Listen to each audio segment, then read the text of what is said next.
आज का हमारा टॉपिक है कि गवाह कौन हो सकता है और गवाही कौन दे सकता है।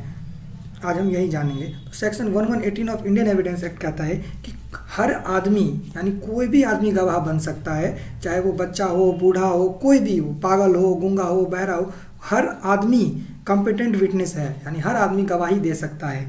हाँ, बस एक ही बार है, एक ही लिमिटेशन है कि वो आदमी क्वेश्चन को समझे।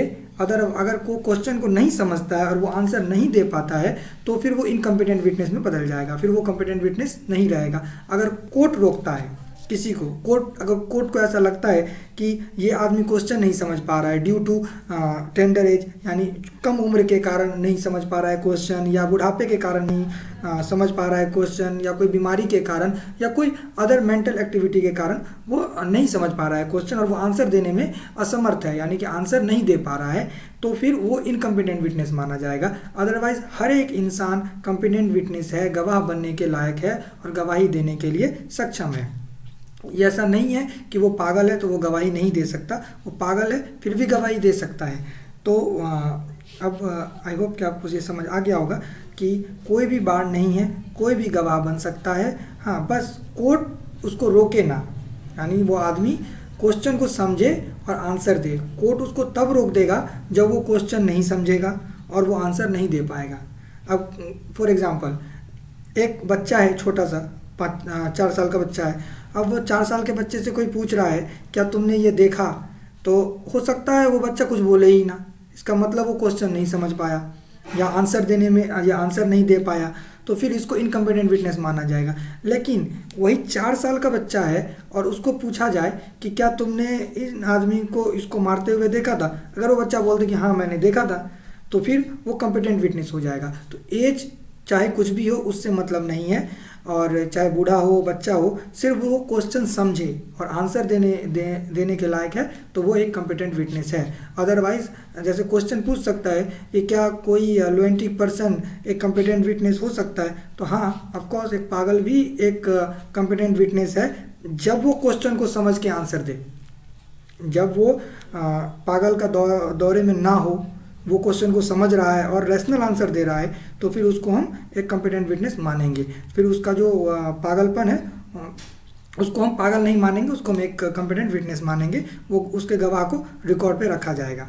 उसके बाद कोई अनदर एग्जांपल लेते हैं, जैसे कोई अब 90 साल का आदमी है। अब 90 साल का आदमी है, उससे पूछा जाए कि आपके बेटे ने ऐसा किया, और एक्सट्रीम ओल्ड के कारण वो भूल गया हो कि वो उसका बेटा है, वो बोले कि ऐसा नाम का तो मेरा बेटा है ही नहीं, इसका मतलब है कि वो क्वेश्चन ही नहीं समझ पाया, वो आंसर देने के लिए कैपेबल नहीं है, तो इसको भी इनकम्पिटेंट विटनेस माना जाएगा। लेकिन एक 90 साल का आदमी अगर बोलता है कि हाँ मेरे बेटे ने ये काम किया है, तो फिर उसको कॉम्पिटेंट विटनेस माना जाएगा, क्योंकि वो रैशनल आंसर दे रहा है, जो उससे पूछा जा रहा है उसका जवाब दे रहा है, तो फिर वो कॉम्पिटेंट विटनेस हो जाएगा।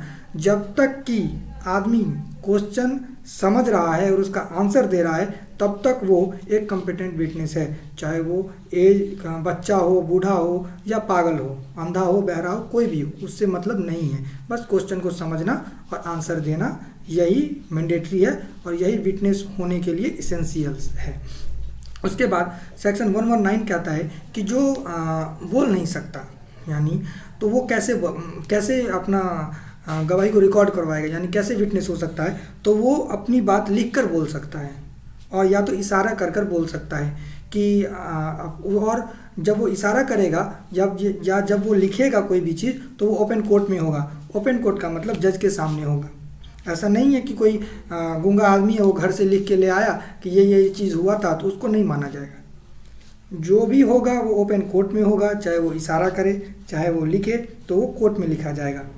स्टेट ऑफ राजस्थान वर्सेस दर्शन सिंह, इसमें कहा गया था कि गूंगा और बहरा दोनों ही कॉम्पिटेंट विटनेस हैं। सुप्रीम कोर्ट ने कहा था कि दोनों ही कॉम्पिटेंट विटनेस हैं, लेकिन थोड़ा हम डिटेल में बता दें कि जब कोई बहरा आदमी है तो बहरा आदमी तो सुनेगा नहीं, तो उसके लिए एक ट्रांसलेटर रखा जाता है कि जो आदमी उसकी बातों को हम लोगों को बताएगा, यानी कोर्ट को बताएगा, और कोर्ट की बातें उसको बताएगा।